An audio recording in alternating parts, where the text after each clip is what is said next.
Hello everyone, in this video I show you how to. If you want to play Mistfall Hunter and your game is not launching, then you have come to the right place, because in this video I'm going to show you how to fix Mistfall Hunter not launching on your computer easily. So first of all, what you're going to do is you're going to open up your game's platform, which is Steam for me. Now you're going to right click on Mistfall Hunter, click Properties, Install Files, click Verify Integrity of Game Files here.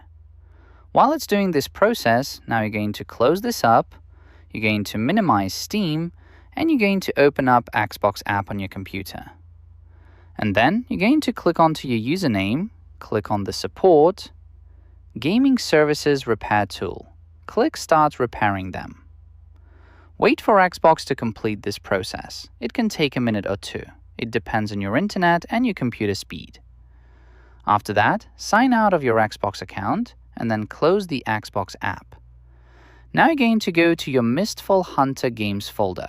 So it should be in your Steam's directory. Here it is.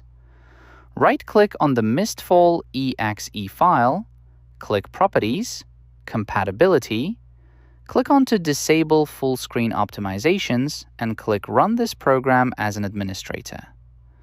After that, click Apply, OK, and then close this up. Now you're going to go ahead and restart your computer. Once you're done with the computer restart, you're going to open up the Xbox app. You're going to sign in to your Xbox account. So there you guys have it. That's how easy it was. If you guys found this video helpful, make sure to leave a like, comment, and subscribe to the channel. And I'll see you in my next video. Peace.